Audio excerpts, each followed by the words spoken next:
Perkenalkan, nama saya Riki Arianto Putu.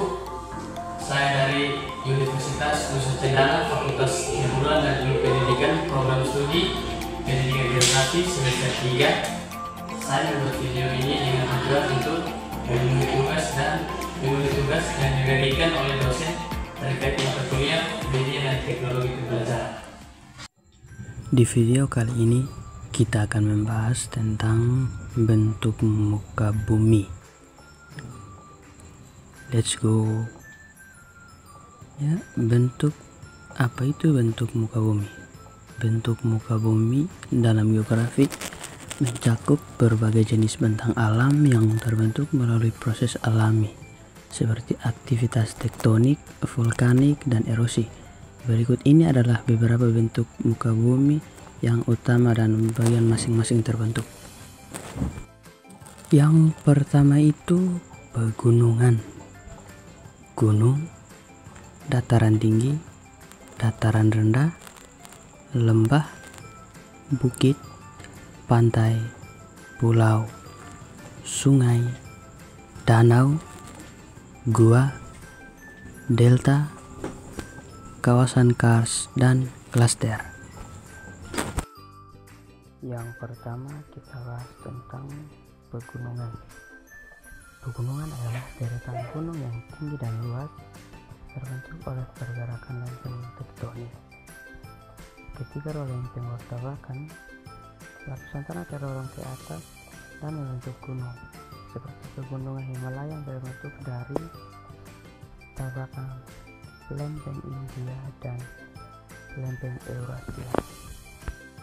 Mungkin beginilah contoh-contoh pegunungan. Yang berikutnya kita akan bahas tentang gunung. Apa itu gunung? Gunung adalah bagian bumi yang menonjol ke atas dengan ketinggian signifikan. Gunung bisa terbentuk karena aktivitas vulkanik seperti Gunung Merapi di Indonesia atau aktivitas tektonik yang mengangkat lapisan kerak bumi. Mungkin seperti ini contoh fotonya. Yang berikutnya kita bahas tentang dataran tinggi. Dataran tinggi adalah wilayah yang berada pada ketinggian tertentu di atas permukaan laut namun relatif datar. Dataran tinggi biasanya terbentuk oleh aktivitas tektonik atau erosi jangka panjang seperti dataran tinggi Colorado di Amerika Serikat.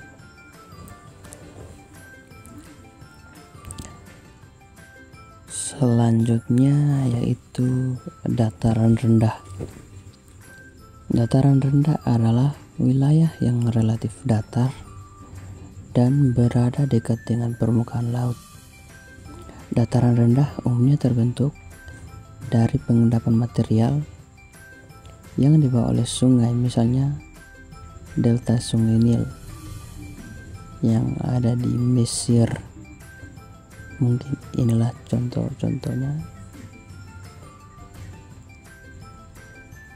Selanjutnya kita bahas tentang lembah.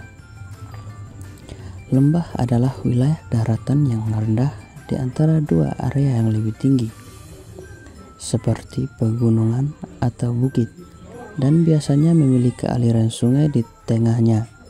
Lembah terbentuk melalui berbagai proses alami, termasuk erosi aliran sungai atau klaster yang mengikis tanah dan batuan di antara perbukitan atau pegunungan.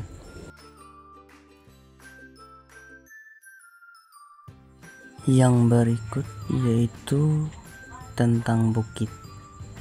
Bukit adalah bagian dari muka bumi yang lebih tinggi daripada dataran sekitarnya, namun tidak setinggi gunung.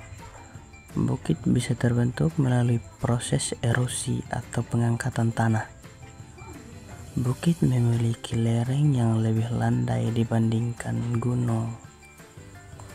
Mungkin beginilah contoh-contoh fotonya.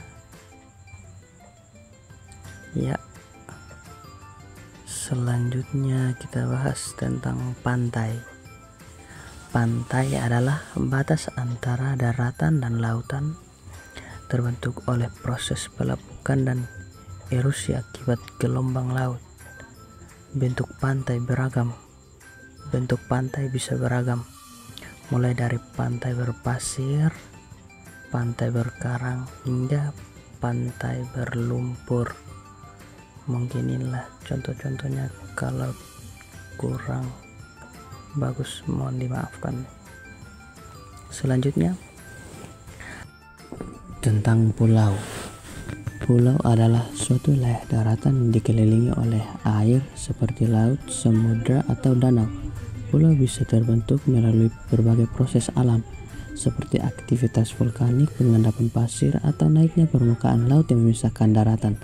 Pulau-pulau bisa berukuran sangat besar seperti Pulau Kalimantan atau hingga sangat kecil seperti Pulau Karang di tengah laut. Selanjutnya tentang sungai.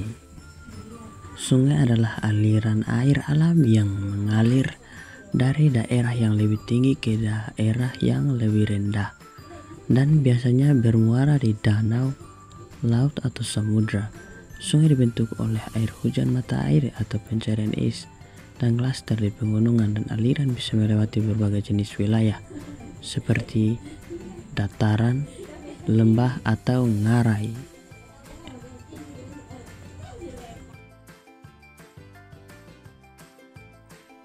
Yang berikut tentang danau.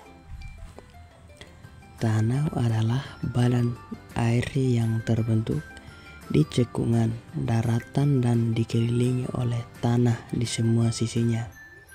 Danau bisa berisi air tawar maupun air asin, dan ukurannya bisa sangat bervariasi, mulai dari danau kecil hingga danau besar yang hampir menyerupai laut.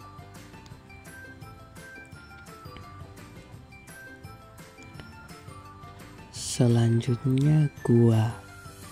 Gua adalah rongga alami di dalam tanah atau batuan yang terbentuk karena berbagai proses alam seperti erosi air, pelarutan batuan kapur, atau aktivitas vulkanik.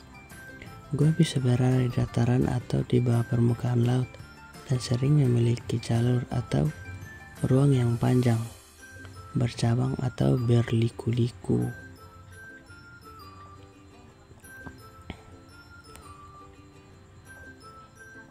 Selanjutnya tentang delta. Delta adalah dataran yang terbentuk di muara sungai, tempat sungai bermuara ke laut, danau, atau badan air lainnya.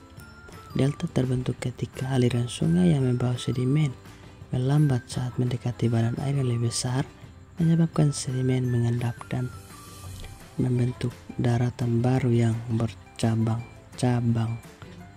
Mungkin begini fotonya. Dan selanjutnya kawasan karst.